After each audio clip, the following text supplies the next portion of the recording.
So what's up mga ka-agri? So ayun po, update tayo dito sa housing na ginagawa dito sa paglilipatan natin ng ating mga going 3 months old at going 2 months old na CCU. So ito po yung magiging housing nila. Ito ay I think this is 50% na po yung natapos dito. So ayun, halos malapit na talaga itong matapos. So ayan, more or less Sabado po, ngayon ay Sabado, next Saturday. So ayan, baka mailipat na natin yung mga CCU natin na gagawin nating layers. So ayun po. At yun, updatein po tayo sa mga ilalagay natin sa yung sa binidyoan ko po na housing. So ito na po yung ating going 3 months old na mga Black Astrolor Italian line and Rhode Island Red na vintage line. Ito po ngayon sila ay pang-5 araw na po nila ng prevention natin. Nagbigay tayo ng for prevention ng Primoxil powder. So ayun, pang-5 araw nila ngayon.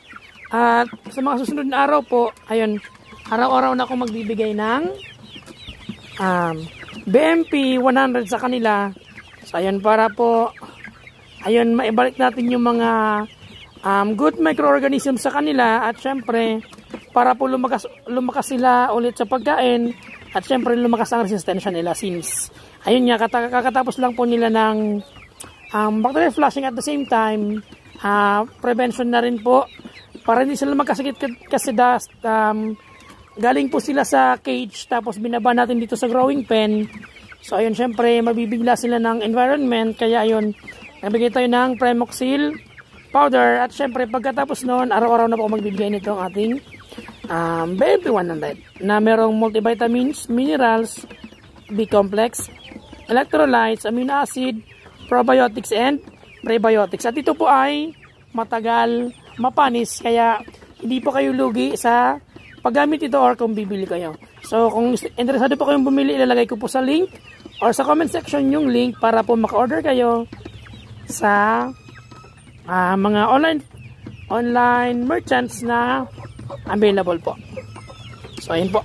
Then since ito po ay napakarami, ito po kasi ay nasa 51 heads na pinaghalungan natin Rhode Island and Black Astrolor Italian line. Yun po, naglagay ako ng hipa ng palay. So yun, para po hindi mangamoy yung ipot nila dito.